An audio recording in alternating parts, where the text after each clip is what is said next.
Arctic ప్రాంతాన్ని చూపించడంతో movie start అవుతుంది. అక్కడ మంచులో ఒక పైలట్ ఏదో గీస్తున్నట్లు తవ్వుతూ ఉంటాడు. అతని షర్టు మీద ఓవర్‌గార్డ్ అని పేరు రాసి ఉంటుంది. ఆ చుట్టుపక్కల ప్రాణాలతో మిగిలిన ఒకే ఒక్క మనిషి అతనేమో అనిపిస్తుంది. తీరా అతను తవ్వడం అయిపోయాక పైనుంచి చూస్తే పెద్ద అక్షరాలతో ఎస్ఓఎస్ అని రాసి ఉంటుంది. అంటే అతను అక్కడ ఇరుక్కుపోయాడనమాట. ఎవరైనా వచ్చి కాపాడాలి. కొంచెం దూరంలో విరిగిపోయిన రెక్కలు, ఇంజిన్‌తో కూలిపోయిన అతని ఫ్లైటు కనిపిస్తుంది. అతను చాలా రోజులుగా ఆ భయంకరమైన చలిలో బ్రతకడానికి పోరాడుతూ ఉంటాడు. అయితే ఆకలి తీర్చుకోవడానికి గడ్డగట్టిన సరస్సులో 3 కన్నాలు వేసి దారానికి ఎర కట్టి వదులుతాడు. అలా రోజంతా చేపలు పట్టి ఒక ఐస్ బాక్స్‌లో దాచుకుంటూ ఉంటాడు. తిన్న తర్వాత అతను తన సామాను తీసుకొని పైనుంచి కొండ ఎక్కుతాడు. ఎవరైనా కాపాడడానికి వస్తారేమో అని ఆశగా చూస్తాడు. అతను ఒక సిగ్నల్ మిషన్ పట్టుకుని సహాయం కోసం ట్రై చేస్తాడు. ఆ మిషన్ హ్యాండిల్ తిప్పితే ఎర్ర లైటు వెలుగుతుంది. అంటే సిగ్నల్ వెళ్తుంది అని అర్థం. ఎవరైనా ఆ సిగ్నల్ అందుకుంటే అందులో ఆకుపచ్చ లైటు వెలుగుతుంది.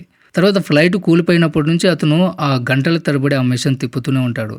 కానీ ఎలాంటి లాభం ఉండదు. తర్వాత రాత్రి అవగానే చలి పెరుగుతూ ఉంటుంది. దాంతో అతను ఫ్లైట్ లోపలికి వెళ్ళిపోయి తర్వాత రోజు పోరాటానికి రెడీ అవుతాడు. తర్వాత మరుసటి రోజు ఉదయం అతను మళ్ళీ ఆ ఎస్ఓఎస్ అక్షరాలను క్లీన్ చేయడానికి వెళ్తాడు. కానీ అంతకంటే ముందు అక్కడ రాళ్లతో పేర్చి ఉన్న ఒక సమాధి దగ్గరికి వెళ్ళి నివాళులు అర్పిస్తాడు. బహుశా ఆ ప్రమాదంలో చనిపోయిన అతని తోటి ప్రయాణికుడి సమాధి అయి ఉండొచ్చు. ఆ తర్వాత మంచులో కూరుకుపోయిన ఆ ఎస్ఓఎస్ అక్షరాలను మళ్ళీ పైనుంచి వెళ్ళే ఫ్లైట్‌కి కనిపించేలా క్లీన్ చేస్తాడు. తర్వాత తన చేపల వలలు చూసుకోవడానికి వెళ్తాడు. కానీ ఒక్క చేప కూడా పడదు. సరిగ్గా అదే టైంలో మంచు మీద అతనికి ఒక పెద్ద జంతువు కాలి ముద్ర కనిపిస్తుంది. సో ప్రాణభయంతో అతను వెంటనే ఫ్లైట్ లోపలికి పరిగెట్టి అంతా సేఫ్ అనుకునే వరకు బయటికి రాడు. ఆ తర్వాత మళ్ళీ కొండ ఎక్కి ఆకుపచ్చ లైట్ వెలుగుతుందేమో అని ఆశగా మిషన్‌ని తిప్పుతాడు. తర్వాత చుట్టూ చూసిన తర్వాత అతను భయపడ్డ దూరాన ఒక పెద్ద తెల్ల ఎలుగుబంటి ఆహారం వెతుక్కుంటూ తిరగడం కనిపిస్తుంది. సో ఇంకా చేసేదేం లేక అతను మళ్ళీ ఫ్లైట్ దగ్గరికి వచ్చేస్తాడు. అలా రోజులు గడిచిపోతూ ఉంటాయి. కానీ ఎవరు కూడా రారు. దాచిపెట్టుకున్న చేపలు కూడా అయిపోతూ ఉంటాయి. ఒకరోజు ఇంకా నా వల్ల కాదని చెప్పి అతను ఆశ వదిలేసుకుంటున్న టైంకి సడన్గా మిషన్లో ఆకుపచ్చ లైటు వెలుగుతుంది. ఎవరో సిగ్నల్ పట్టుకుని ఉంటారు. అతను వెంటనే చుట్టూ చూస్తే ఆకాశంలో ఒక హెలికాప్టర్ కనిపిస్తుంది. వాళ్ళ దృష్టిని ఆకర్షించడానికి వెంటనే ఫ్లైట్ దగ్గరికి వెళ్ళి స్మోక్ సిగ్నల్ వెలిగిస్తాడు. అదృష్టవశాత్తు ఆ హెలికాప్టర్ అతను చూసి కిందకి దిగడానికి వస్తుంది. కానీ ఒక్కసారిగా వాతావరణం మారిపోయి పెద్ద తుఫాన్ వస్తుంది. ఆ గాలికి హెలికాప్టర్ కంట్రోల్ తప్పిపోతుంది. పైలట్ వెనక్కి తిప్పేయడానికి ట్రై చేస్తాడు. అయినా కూడా పరిస్థితి మరింత దారుణంగా మారిపోతుంది. పైలట్ వెనక్కి తిప్పేద్దామని చూస్తాడు కానీ లాభం ఉండదు. బ్యాలెన్స్ తప్పి నేరుగా మంచులో క్రాష్ అయిపోతుంది. సో ఓవర్గార్డ్ వెంటనే అక్కడికి పరిగెడతాడు. లోపల చూస్తే పైలట్ అప్పటికే స్పాట్ డెడ్. కానీ అదృష్టవశాత్తు కో-పైలట్ ప్రాణాలతోనే ఉంటుంది. ఆమె కడుపుకి తీవ్రంగా గాయమయ్యే రక్తం కారుతూ ఉంటుంది. అతను ఏమాత్రం ఆలోచించకుండా హెలికాప్టర్లో ఉన్న ఫస్ట్ ఎయిడ్ కిట్ తీసి అందులోని ఒక మెడికల్ స్టెప్లర్తో ఆమె గాయాలకి పిన్స్ కుట్టి రక్తాన్ని ఆపుతాడు. తర్వాత బయట చూస్తే మంచు తుఫాను పెరిగిపోతూ ఉంటుంది. తిరిగి తన ఫ్లైట్ దగ్గరికి వెళ్ళే ఛాన్స్ కూడా లేదు. ఆ తుఫాను ఆగేదాకా ఇద్దరు ఆ హెలికాప్టర్లోనే ఉండిపోతారు. కొన్ని గంటల తర్వాత వాతావరణం కొంచెం శాంతిస్తుంది. ఓవర్గార్డ్ ఆమె కండిషన్ చెక్ చేసి వెంటనే హెలికాప్టర్లో ఇంకేమైనా పనికొచ్చే వస్తువులు ఉన్నాయేమో అని వెతుకుతూ ఉంటాడు. అతనికి కొన్ని తాళ్ళు, మంచు కొండలు ఎక్కడానికి వాడే ఒక టూలు, అలాగే కొన్ని ఇన్స్టంట్ నూడిల్స్ కప్స్ దొరుకుతాయి. ఇన్ని రోజులు పచ్చి చేపలు తిన్నాడు కదా, అయితే ఇప్పుడు ఆ వేడి నీళ్ళు కాగబెట్టుకుని ఆ నూడిల్స్ తింటాడు. కానీ ఇక్కడ టైం వేస్ట్ చేయడానికి లేదు. ఇంకొక తుఫాను రాకముందే ఆమెను తీసుకుని తన బేస్ క్యాంప్ లాంటి ఫ్లైట్ దగ్గరికి వెళ్ళిపోవాలి. తీసుకెళ్ళగలిగినంత సామాన్లు తీసుకొని ఆ హెలికాప్టర్ మీద ఒక మెసేజ్ రాస్తాడు. ప్రాణాలతో ఉన్న మేమిద్దరం మా ఫ్లైట్ కూలిపోయి లోయ దగ్గరికి వెళ్ళిపోతున్నాం అని రాసుంటాడు. దాన్ని చూసి ఎవరైనా రెస్క్యూ వాళ్ళు వస్తే కాపాడడానికి వస్తారని అతని ఆశ. ఆ తర్వాత ఆమెను పట్టుకుని జాగ్రత్తగా తన ఫ్లైట్ దగ్గరికి తీసుకొస్తాడు. అక్కడ ఆమెని పేరు అడుగుతాడు. కానీ ఆమెకి ఇతని భాష అర్థం కాదు. ఆమె నోటి వెంట వచ్చిన ఒకే ఒక మాట పైలట్. దానికి అతను పైలట్ బ్రతికలేడు అని సైగలతోనే చెప్పేస్తాడు. ఆమెను అక్కడే రెస్ట్ తీసుకోమని చెప్పి ఆమె పడుకున్నాక అతను మళ్ళీ ఆ హెలికాప్టర్ కూలిన చోటుకి వెళ్తాడు. అక్కడ మంచులో కూరుకుపోయిన ఆ పైలట్ బాడీని బయటికి తీస్తాడు. ఇది ఒక క్లాసికల్ బ్రూటల్ రియాలిటీ. ప్రకృతి ముందు ఎవరైనా సరే ఒక్కటే. ఇంతకుముందు తన ఫ్రెండ్స్కి చేసినట్లుగానే ఇతన్ని కూడా మంచులో పాతిపెట్టి పైనుంచి రాళ్ళు పేర్చి గౌరవంగా సాగనంపుతాడు. ఆ తర్వాత వెతుకుతూ ఉన్నప్పుడు ఒక మ్యాపు, లైటరు, చిన్న గ్యాస్ ట్యాంకు, ఒక పోర్టబుల్ స్టవ్, అలాగే ఒక స్లేడ్ అంటే మంచు మీద లాగే బండి దొరుకుతాయి. అక్కడే అతనికి ఒక ఫోటో కూడా కనిపిస్తుంది. అది చూసి అతను ఆ ఫోటోని తన జాకెట్లో పెట్టుకుంటాడు. తర్వాత ఆ సామాను మొత్తం స్లైడ్‌లో వేసుకొని లాక్కుంటూ తిరిగి ఫ్లైట్ దగ్గరకు వస్తాడు. తను తెచ్చిన ఆ ఫోటోని నిద్రపోతున్న ఆమె పక్కన పెడతాడు. అందులో చూస్తే ఆ చనిపోయిన పైలటు ఈమె భార్యాభర్తలని తెలుస్తుంది. వాళ్ళకొక చిన్న పిల్లాడు కూడా ఉన్నాడు. అయితే ఇక్కడ ఆమె ఇంకా నిద్రపోతూనే ఉంటుంది. అతను ఆమె గాయాన్ని క్లీన్ చేసి మందు రాస్తాడు. ఆ తర్వాత తను తెచ్చిన స్టవ్ వెలిగించి కొంచెం వేడి తీసుకుంటూ మ్యాప్ ఓపెన్ చేస్తాడు. ఆ మ్యాప్‌లో ఆ ఏరియాకి సంబంధించిన చాలా డీటెయిల్స్ ఉంటాయి. పెన్నుతో దారులు మార్క్ చేసుకుంటున్న టైంలో అతనికి సడన్‌గా బయట గాలి వీస్తున్న శబ్దం వినిపిస్తుంది. ఏంటా అని బయటికి వెళ్లి తను వేసిన ఒక వల లాగి చూస్తాడు. అందులో ఒక పెద్ద చేప పడి ఉంటుంది. సో, ఇన్ని రోజుల పోరాటానికి అదొక చిన్న గెలుపు లాంటిదనమాట. ఇక్కడ ఇద్దరి ప్రాణాలు మరొక్క రోజు నిలబెట్టడానికి ఆ మాత్రం ఫుడ్ సరిపోతుంది. అతను ఆ చేప, నూడిల్స్ కలిపి ఒక సూపు తయారు చేస్తాడు. అదేం పెద్దగా రుచి ఉండదు. కానీ బ్రతకడానికి ఆకలి తీరాలి కదా! సూప్ రెడీ అయిన తర్వాత పడుకున్న ఆమెని నిద్రలేపి తాగిస్తాడు. కళ్ళెదుట భర్త చనిపోవడంతో ఆమె డిప్రెషన్‌లోకి వెళ్ళిపోతుంది. ఏమాత్రం ఆకలి, ఓపిక ఉండవు. కానీ ఓవర్ గార్డ్ వదలకుండా ఆమెతో బలవంతంగా తినిపిస్తాడు. అంతా సెట్ అయిపోయిందని కూడా ధైర్యం చెప్తాడు. అలా కొన్ని రోజులు గడిచిపోతాయి. ఓవర్ గార్డ్ తన సిగ్నల్ మిషన్‌తో సహాయం కోసం రోజు ట్రై చేస్తూనే ఉంటాడు. కానీ ఎప్పట్లాగే రిప్లై రాదు. ఆమెను ఎలాగైనా సరే కాపాడాలని అతను ఆలోచిస్తూ ఉంటాడు. కానీ ఆమె పరిస్థితి రోజు రోజుకు దిగజారిపోతుంది.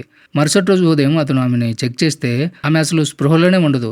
పైగా ఊపిరి తీసుకోవడానికి కూడా చాలా కష్టపడుతూ ఉంటుంది. ఆమె గాయం మరింత ఇన్ఫెక్టెడ్ అవ్వడం, నోటి నుంచి రక్తం రావడం చూసి ఈమె ఎంతో కాలం బ్రతకదేమో అని అతనికి అర్థమైపోతుంది. ఒక క్షణం ఆమెను ఇక్కడే వదిలేసి వెళ్ళిపోదామని అనుకుంటాడు. ఎందుకంటే ఇలాంటి వాతావరణంలో ఆ బరువు మోస్తూ ఇద్దరూ బ్రతకడం అసాధ్యమని అతనికి అర్థమవుతుంది. కానీ సరిగ్గా అప్పుడే ఆమె సడన్‌గా అతని చేయి పట్టుకుంటుంది. ఇన్నాళ్ళు చూసుకున్నందుకు థ్యాంక్స్ చెప్తూ ఉన్నట్లుగా అనిపిస్తుంది. అది చూసి ఓవర్ గార్డ్‌లో మళ్ళీ ఫైర్ మొదలవుతుంది. వెంటనే మ్యాప్ తీసి ఒక షార్ట్ కట్ దారి చూసుకుంటాడు. ఇంకా ఆ మంచు ఎడారిలో రిస్క్ తీసుకుందామని ఫిక్స్ అయిపోయి ఉన్న చేపలను ప్యాక్ చేసి ఆమెను చలికి తట్టుకునేలాగా ఒక స్లీపింగ్ బ్యాగ్‌లో పెట్టి స్లెడ్జ్ బండి మీద సర్దుతాడు.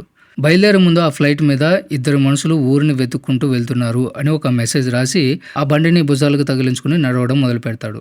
తర్వాత మ్యాప్ చూసుకుంటూ దారి నార్త్ వైపు ఉందని అర్థమైపోయి మళ్ళీ వెనక్కి వెళ్ళి ఫ్లైట్ మీద ఉన్న మెసేజ్ మార్చి నడక కంటిన్యూ చేస్తాడు. గమ్యం చాలా దూరంలో ఉన్నా కూడా అతను ఏమాత్రం వెనకడుగు వేయడు. చీకటి పడగానే మంచును తవ్వి ఒక చిన్న గుహలాగా చేసి ఆమెకి ఫుడ్ ఇచ్చి ఏ తెల్ల ఎలుగుబంటి దాడి చేయకూడదని ఆశిస్తూ అక్కడే పడుకుంటాడు. తెల్లవారిన తర్వాత చలి తట్టుకోవడానికి మాస్క్ వేసుకుని మళ్ళీ ప్రయాణం మొదలు పెడతాడు. దారిలో మంచులో కూరుకుపోయిన కొన్ని సామాన్లు చూసి ఎవరైనా ప్రాణాలతో ఉన్న వాళ్ళవి అయి ఉంటాయని ఆశపడతాడు. కానీ తీరా చూస్తే అవి గతంలో అతను వదిలేసిన తన సొంత సామాన్లే అని అర్థమైపోతుంది. అక్కడున్న ఐడి కార్డ్ చూస్తే అతను ఈఏ అనే ఒక కొత్త రకం ఫ్లైట్ తయారు చేసే స్పెషల్ టీంలో మెంబర్ అని తెలుస్తుంది. బహుశా అతను కూడా అలాంటి ఫ్లైట్లోనే వస్తూ ఉండగా అది ఆ వాతావరణానికి తట్టుకోలేక కూలిపోయి ఉండొచ్చు. ఇప్పుడు ఇవన్నీ తలుచుకుని బాధపడడం లాభం లేదని చెప్పి అతను ముందుకు వెళ్తుంటే మ్యాప్లో లేని ఒక పెద్ద కొండ ఎదురవుతుంది. అతని చేతిలో ఉన్న ఐస్ ఆక్స్తో కొండ ఎక్కి అవతల వైపు వెళ్ళడానికి దారి ఉందేమో చూసుకుంటాడు. తర్వాత పైనుంచి తాడు సాయంతో సామాన్లన్నీ లాక్కుంటాడు. కానీ ఆ స్లెడ్జ్ బండిని కూడా పైకి లాగడం అంత ఈజీ కాదు. బరువుకి అతను తట్టుకోలేకపోవడంతో చేతుల్లోంచి తాడు జారిపోతుంది. స్లెడ్జ్ కిందకి జారిపోతూ ఉంటే అతను తన శక్తినంతా పెట్టి లాగుతాడు. కానీ ఆ బండి అమాంతం కొండ కిందకి పడిపోతుంది. దాన్ని పైకి లాగడం అసాధ్యమని అతనికి అర్థమైపోతుంది. సో కొండ చుట్టూ తిరిగి చాలా దూరం నడవలసి వస్తుంది. సో తర్వాత మళ్ళీ ప్రయాణం మొదలుపెట్టి కాసేపటికి ఆగిపోతాడు. రెస్ట్ తీసుకోవడానికి రాళ్ళ కింద ఒక గుహ కనిపిస్తుంది. ఎంట్రన్స్ దగ్గర మంచు తీసేసి గ్యాస్ ట్యాంక్తో మిగిలిన చేపలు వండి ఆమె పరిస్థితి బాగలేకపోయినా తినడానికి ట్రై చేస్తాడు. తర్వాత రాత్రి అవుతుంది. సడన్గా ఏదో జంతువు అరుపు వినిపిస్తుంది. అతను సైలెంట్గా లేచి చేతులు ఐస్ యాక్స్ పట్టుకుంటాడు. సెకండ్లలో అంతా సైలెంట్ అయిపోతుంది. జంతువు వెళ్ళిపోయిందేమో అనుకునే లోపే ఆమె గట్టిగా దగ్గుతుంది.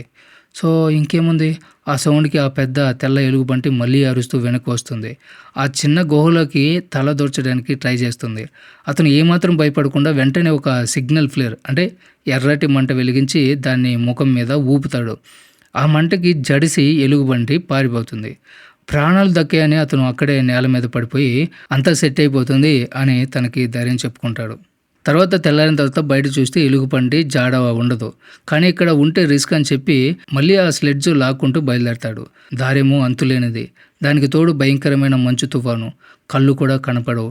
ఇంకా ముందుకు వెళ్తే చనిపోతానేమో అనుకుని బాడీ హీట్ కోసం అతను కూడా ఆమె పక్కనే స్లీపింగ్ బ్యాగ్లోకి దూరుతాడు. గంటల తర్వాత తుఫాను తగ్గుతుంది. ఇద్దరు మంచులో కూరుకుపోయి ఉంటారు. అతను బయటికి వచ్చి సామాన్లు చెక్ చేస్తాడు. వాటర్ బాటిల్ పూర్తిగా గడ్డకట్టుకుపోయి ఉంటుంది. అది కరగడానికి తను జాకెట్ లోపల పెట్టుకుంటాడు. సో తర్వాత మళ్ళీ ప్రయాణం. ఈసారి మంచు చాలా మెత్తగా ఉండడంతో నడవడానికి నరకం కనిపిస్తుంది. బాగా అలసిపోయి ఒక రాతి కొండ దగ్గర ఆగుతాడు. మ్యాప్ చూస్తే గమ్యం ఇంకా చాలా దూరం. బండి వదిలేసి కొంచెం ముందుకు వెళ్ళి చూస్తే మంచులో పూలతో ఉన్న ఒక రాయి కనిపిస్తుంది. ఆశ్చర్యంగా దగ్గరికి వెళ్తాడు. కానీ ఒక్కసారిగా కింద మంచులో కూరుకుపోయి పెద్ద లోయలో పడిపోతాడు. కాసేపటికి స్పృహ వచ్చి చూసుకుంటే అతని కుడి కాళ్ళు 2 రాళ్ళ మధ్య ఇరుక్కుపోయి ఉంటుంది. ఎంత ట్రై చేసినా రాదు. ఇక్కడే ఆ అనాథలా చనిపోతానేమో అనిపిస్తుంది. కానీ అతను అంత ఈజీగా గివ్ అప్ ఇవ్వడు. భరించలేని నొప్పితో శక్తినంతా కూడదీసుకుని ఆ కాలుని బయటికి లాగేస్తాడు. కాళ్ళకి ఘోరంగా దెబ్బ తగులుతుంది. ఎలాగోలా పాక్కుంటూ బయటకు వచ్చేస్తాడు. కానీ ఆ నొప్పితో నడిచే పరిస్థితి లేదు. ప్రాక్టికల్గా ఆలోచించి వెనక్కి తిరిగి ఆమె దగ్గరికి వస్తాడు. ఇంకా ఆమె బ్రతకదు అని ఫిక్స్ అయిపోయి కనీసం ఫ్యామిలీ ఫోటో అయినా ఆమె కొడుకు ఇద్దామని చెప్పి ఆమె దగ్గర ఫోటో తీసుకుంటాడు. కానీ ఇక్కడ సీన్ చూసి షాక్ అయిపోతాడు. ఆమె ఇంకా బ్రతికే ఉంటుంది. పైగా కొంచెం బెటర్ అయిపోయి మాట్లాడుతుంటుంది కూడా. అప్పటిదాకా ప్రాక్టికల్గా ఆలోచించి ఆమెను వదిలేద్దాం అనుకున్న తన నిర్ణయానికి తానే సిగ్గుపడతాడు. ఆమె ముందు కన్నీళ్లు పెట్టుకుని సారీ కూడా చెప్తాడు. అంతా సెట్ అయిపోయిందని ధైర్యం చెప్తాడు. అయితే కాలు ఘోరంగా దెబ్బతిన్నా కూడా లాజిక్స్ అన్నీ కూడా పక్కన పెట్టి ఫైర్తో ఆ స్లేట్స్ లాగడం మొదలు పెడతాడు. కాళ్ళ నుంచి రక్తం కారుతూ ఉంటే మంచు ఒక గుడ్డ పెట్టి ఆపుకుంటాడు. నొప్పులు, అలసట అన్నీ మర్చిపోయి ఉన్న లాస్ట్ చుక్క నీళ్లు ఆమెకి తాగించి తన దాహం కోసం ఆ బాటిల్లో మంచు నింపుకొని మింగుతాడు. శరీరం మొత్తం సహకరించడం మానేసినా సరే ఇంకా ఇనుప రాడ్డు సాయంతో కొండపైకి ఎక్కుతాడు. కానీ ఆ కాలి నొప్పితో ఒక్క అడుగు కూడా వేయలేక ఆగిపోతాడు. కనీసం సిగ్నల్ మిషన్ అయినా పనిచేస్తుందేమో అని చూస్తే తుఫాను దెబ్బకి అది కాస్త పాడైపోయి ఉంటుంది. ఇంకా లాభం లేదని చెప్పి పాక్కుంటూ కొండపైకి వెళ్ళి చూస్తాడు. అదృష్టం కొద్దీ దూరంగా ఒక హెలికాప్టర్ ల్యాండ్ అయిపోయి కనిపిస్తుంది. ఇంకా లేట్ చేయకుండా కిందకొచ్చి తనకున్న లాస్ట్ ఎనర్జీతో ఆ బండిని పైకి లాగుతాడు.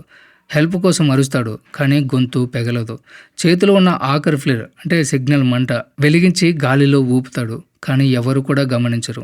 లాస్ట్ అటెంప్ట్గా తన జాకెట్కి ఆ మంట అంటించి ఒక కర్రకు కట్టి ఊపుతాడు. అది వర్కౌట్ అవ్వదు.